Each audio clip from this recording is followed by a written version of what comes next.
God bless you guys, man. I hope that you guys are doing well today. Really excited to give you guys this message. Let's open the word of prayer real quick. Jesus, I just thank you so much for this day. I thank you for the opportunity to speak your word, Father God. I think this is awesome because some people struggle with hearing you. And I feel like your word is an awesome way that people can hear from you, God. So I'm praying that hearts are open today. I'm praying that lives are touched, and that your will is done. In Jesus' name, amen. Amen. So today I'm excited to speaking on this story about someone that was living a life for so long. Somebody that was in an environment where he was comfortable. Somebody that was used to being in a certain place where he had to remove himself in order to reach his purpose and his true destiny. So for some people, a desert is not a place that is embraced but rather rejected. If you had an opportunity to live in a desert, I could bet you money that you would not even see it as an opportunity. You wouldn't even consider the opportunity of living in the desert because it's just not logical. It's not ideal. Who do you know? Who do you know that is successful by being comfortable? So usually a desert is not a place of comfort, but that might not be a bad thing. The fact that a desert is not a place where you can be comfortable might not be a bad thing, because I don't know anyone that has a success story by being comfortable, right? So anybody that does have a success story, anybody that does have a success story, were people that took risks, were people that jumped the cliff without even thinking about it. No parachute, nothing, no security, no safety, and they still jumped that cliff. People that took risks. I've heard of people that only taking risks. Those are the kind of people that have been successful. In this case, we see a story about a man who was living a life for years, but was desperate to find himself. So if you have your Bibles, I don't know if you do have your Bibles with you, but if you do have your Bibles, I need you to turn to Exodus chapter 3, verses 1 to 10. I'm going to keep going for you. I'm going to read this passage and we'll keep going. Thank you, Jesus. So here's an amazing story. So we see the story about a man. This man's name is Moses. And the amazing thing about this story is that everything wrong anything that needed to go wrong in his life that could have happened, should have happened to stop him from what his true destiny was. We see the story of Moses when he was born. At that time, Pharaoh had put out not a law, but he basically sent out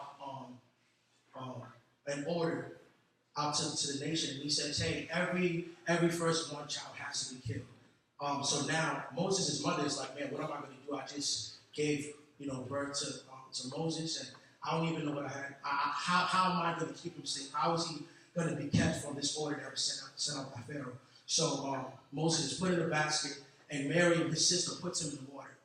And one of the princesses in the palace of Egypt finds Moses and takes Moses and raises Moses as his own child, and then he becomes a prince of Egypt at some point. I know some of you guys do know this story. But we fast forward, and Moses comes to a point in time in his life where he discovers that where he is not where he's supposed to be. He discovers that he's been living a life for so long, and this is exactly what I'm talking about. He's been in a place for so long, but that whole time, the culture, the Egyptian people, everything that he's known for all his life, everything that he's been raised in, has completely been a lie to him. He finds out that he's actually not an Egyptian born, but he's actually a Hebrew. He's actually part of the Israelite people that's been enslaved, that's been in bondage for years and years and years. People that have been crying out to God and asking God, we need you to take us out of this situation. So when Moses finds this out, he's like, man, like, right now I'm in a situation where I need to find myself. Has anybody ever been in a place where, like, you don't truly know who you are, you truly don't know your identity, and you're in a place where you're comfortable, in a place that you've been raised in? People tell you do this, people tell you do that, and that's all you know for all your life, but then you truly find out who you really are. Moses is in this current position right now. But let's read this passage and then we'll continue from there. So Exodus chapter 3, verses 1 and 10. It says, now Moses was tending the flock of Jethro, his father-in-law, the priest of Midian. And he led the flock to the far side of the wilderness and came to Horeb, the mountain of God. There the angel of the Lord appeared to him in flames of fire within a bush. Moses saw that the bush was on fire. Moses saw that the bush was on fire. It did not burn up. So Moses thought, I will go over there and see the strange sight. Why the bush does not burn up? When Moses saw that he had gone over to look, God called him from within the bush. Moses, Moses. And Moses said, here I am. Do not come any closer, God said. Take off your sandals, for the place where you are standing is holy ground. Then he said, I am God. I am the God of your father, the God of Abraham, the God of Isaac, and the God of Jacob. At this, Moses hid his face because he was afraid to look at God. The Lord said, I have indeed seen the misery of my people in Egypt. I have heard them crying out because of their slave drivers, and I am concerned about their suffering. So I have come down to rescue them from the hand of the Egyptians, and to bring them out of that land into a good, spacious land, a land flowing with milk and honey, the home of the Canaanites, Hittites, Amorites, Perizzites, Hivites, and Jebusites. And now the cry of the Israelites hath reached me, and I have seen the way the Egyptians are oppressing them. So now go, I am sending you to Pharaoh to bring my people out. So now go, I am sending you to Pharaoh to bring my people, the Israelites, out of Egypt. This place in Scripture is so important.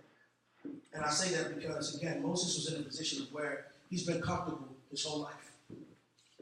Something that he's been familiar with for so long. And he finally finds out that he's in a position where the people that are being oppressed is the people that he's actually from. So we have African Americans here, right? Or we have Africans here. Some of you guys are born here. Some of you guys are born in Africa.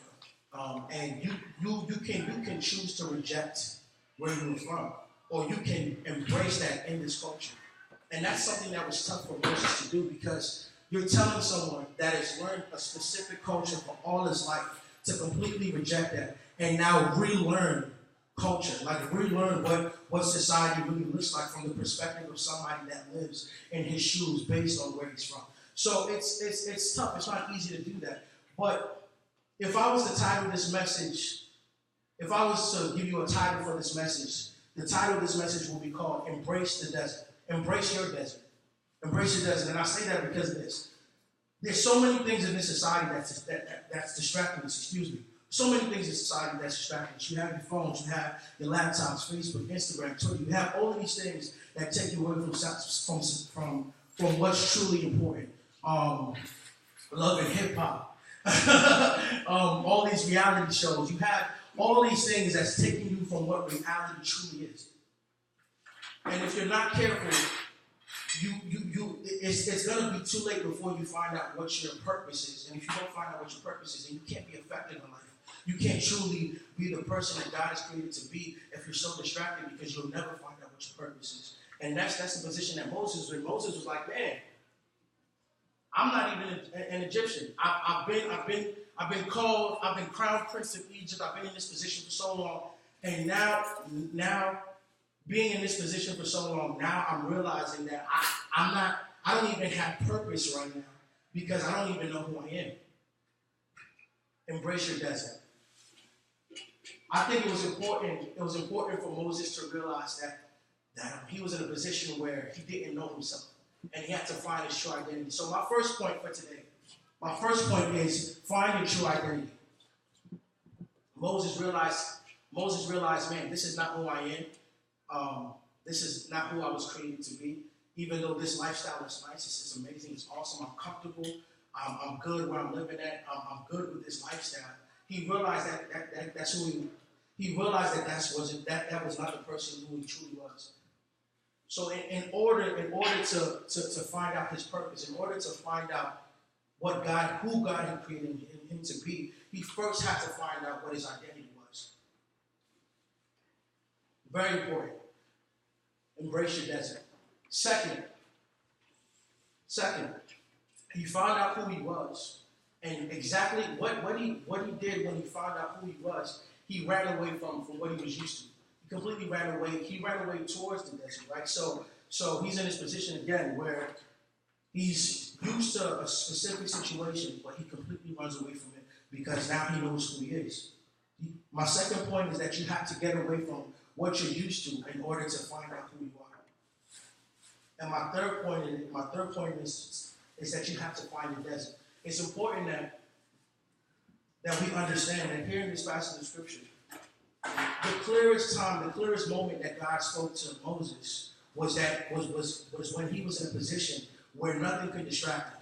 Nothing was in the way between him and God. There was nothing that can stop him from completely hearing God as clear as he could. So he needed to find out who he was. He needed to get away from what he was used to. He needed to find that desert place. Sometimes that desert place is important. So I started off this sermon by saying that man, a desert is not a place that you would live. A desert is not a place that you would embrace. You know, sometimes for some people, a desert is a low place in life. Another thing I noticed about Moses is that at the time when he was in the desert, he was shepherding. And I learned in one of my classes not too long ago, one of my professors, he mentioned how shepherding in society in that point in time, shepherding was like one of the lowest things. So you have this job, right? You have this job, and let's say like you work at Mickey D's. You're not gonna start walking up to people and saying like, "Yo, I work at McDonald's. You know, it's lit." Like, you know what I'm saying? Like, I work at Mickey D's. Like, no, that's not something that you embrace necessarily. It's not something that you're excited about. And Moses wasn't necessarily excited about being a shepherd. But the beautiful thing about that, and this might be the case with people that work in McDonald's, right? But there's still a discipline to working in McDonald's. So there's things that you can learn at McDonald's that can ultimately help you be successful at what God has created you to do and what He's created you to be. So I think that's very important. Is that even at his lowest time, right? Him doing a job that was considered the longest of jobs ever. At his lowest time, God was using the very thing that was around him to show him the purpose that he had because he was shepherding. And God called him ultimately to lead people out of Egypt. So God will always give you a glimpse of what you're called to do, what you're created to be, but you have to pay attention. And sometimes He shows you that when you're at your lowest point. You know what I'm saying? So we live in a society where we believe that God is with us. We believe that, you know, God has blessed us when everything is going good. It's not always the case. Sometimes God speaks to you the clearest when things are going wrong, when you're at your lowest point, when you feel like, you know, life is not really going your way. You're not, you know what I'm saying? You're not getting everything that you desire to get at the moment in time. Doesn't mean that God is not involved. Doesn't mean that He's not speaking. Moses had to embrace his desert in order to find out what his purpose was. He needed to embrace where he was. He needed to embrace that season of life in order to find out what his true purpose was. If you look in Exodus chapter 4, and I'm gonna close here. Speaking of God, speaking the clearest when we're in our lowest of time, when we're at our lowest season. So God tells Moses, hey, go to Egypt and go to Pharaoh and lead my people out of Egypt. And Moses is like, man, you must be out of your mind, God. Like, what are you talking about? Like, you want me to lead these people out of Egypt? Like, what would I go, like what am I going to go and tell Pharaoh? The beautiful thing, and this is me continuing my thought of God speaking His clearest and God being involved even at your lowest time. God is still involved. And it's tough to believe that. It's very hard to believe that, but God is still involved even at your lowest time, right? So Moses is shepherding. The lowest job considered, and it's not a job that was very exceptional at the time. But Moses, whatever Moses was doing at the time was a glimpse of what God had called him to do for the rest of his life, something that would impact the entire planet forever. So here in Exodus chapter 4, I'm going to end with this. Moses answered, what if they do not believe me or listen to me and say, the Lord did not appear to you? Then the Lord said to him, what is in your hand? A staff, he replied. The Lord said, throw it on the ground. Moses threw it on the ground, and it became a snake, and he ran from it. Then the Lord said to him, reach out your hand and take it by the tail. So Moses reached out and took hold of the snake and turned it back into a staff in his hand. This, said the Lord, is so that they may believe that the Lord, the God of their fathers, the God of Abraham, the God of Isaac, and the God of Jacob has appeared to you. It's important to know this because what he had in his hand during that season of time, what he had with him that whole time was exactly what God was going to use as a sign to show Pharaoh that God has actually appeared to him. So I want to just encourage you guys today. There's not much of the sermon there, but I just want to encourage you guys today that you may be at your lowest time. You may be at your lowest point right now. You may be at a point in time where you don't even know your identity. You don't even really know who you are, right? And you're in a society of people where people is telling you be this and be that. And based on this culture and based on this society, that's how you're living. But I want to encourage you today to embrace your desert. Embrace your desert. Find that place. Find that place of where there's no distractions. Find that place where only you and God can be, so that you can hear from God as clear as ever.